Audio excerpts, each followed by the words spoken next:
यहाँहरू सबैलाई नमस्कार। म सम्राट रेग्मी। विगत 4 वर्षदेखि म दुबईमा रहेर एचआर कोअर्डिनेटरको रूपमा काम गरिरहेको छु। एचआर फिल्डमै रहेर काम गरिरहेको छु। विभिन्न सामाजिक सञ्जाल र सञ्चार माध्यमबाट पछिल्लो नेपालको घटनाक्रम जुन विकसित भएको छ त्यस घटनाक्रम को रिजल्ट स्वरूप विभिन्न समाचारहरू आइरहेका छन्। यो समाचार युएई को भिजा सम्बन्धी रहेको छ। विभिन्न सामाजिक सञ्जालमा मैले आफैले पनि विभिन्न माध्यमहरूबाट थाहा पाए अनुसार सामाजिक सञ्जालमा पब्लिस भएका सूचनाहरू यसो निहाल्ने मौका पाएको थिएँ।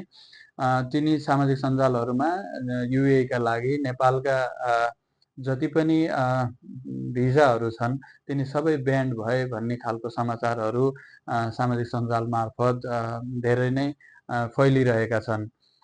वास्तवमा नेपालको पछिल्लो घटनाक्रमलाई मध्यनजर गर्दै युएईले भिजिट भिजालाई कडाई गर्दै पछिल्लो 2 दिनदेखि भिजिट भिजालाई चाहिँ रोक लगाएकै छ भने नेपाली पासपोर्ट होल्डर, नेपाली नेसनलिटी भएका नेपाली दाजुभाइ दिदीबहिनीहरूलाई यो इम्प्लोइमेन्ट भिजा अथवा डाइरेक्ट रोजगारीमा आउने भिजालाई चाहिँ आजका मितिसम्म 17 सेप्टेम्बर 2025 सम्म चाहिँ अझैसम्म चाहिँ रोकेको चाहिँ छैन।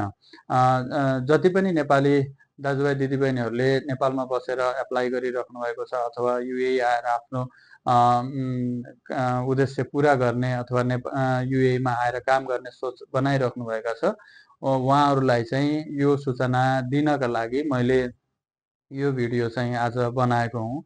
वैदेशिक रोजगारका सिलसिलामा युएई आउने सोच बनाइराख्नु भएको छ भने आजको मितिसम्मलाई युएईले इम्प्लोइमेन्ट भिजालाई चाहिँ रोकेको छैन। उसले चाहिँ खास गरी यो भिजिट भिजालाई चाहिँ रोकेको छ। हाम्रो देशको अवस्था बिस्तारै बलियो हुँदै जानेछ अथवा स्टेबल हुँदै जानेछ। तत्पश्चात फेरि नेपाल यो युएई को इमिग्रेसन अफिसले त्यस सम्बन्धी फेरि निर्णय गर्नेछ। यसरी नै बङ्गलादेश, पाकिस्तानको भिजामा पनि युएईले रोक लगाएको छ र लगाएको पनि थियो, अहिले पनि लगाइरहेको छ।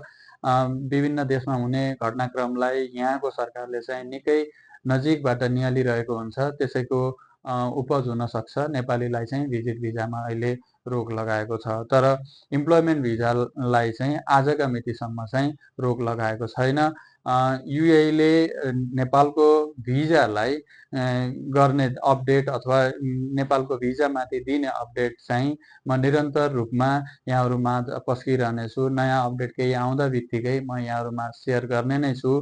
तबसम्मका लागि यो सानो जानकारी यहाँहरू समक्ष पेश गर्दै बिदा माग्ने अनुमति चाहन्छु। यहाँहरूको दिन शुभ रहोस्। नमस्कार, धन्यवाद।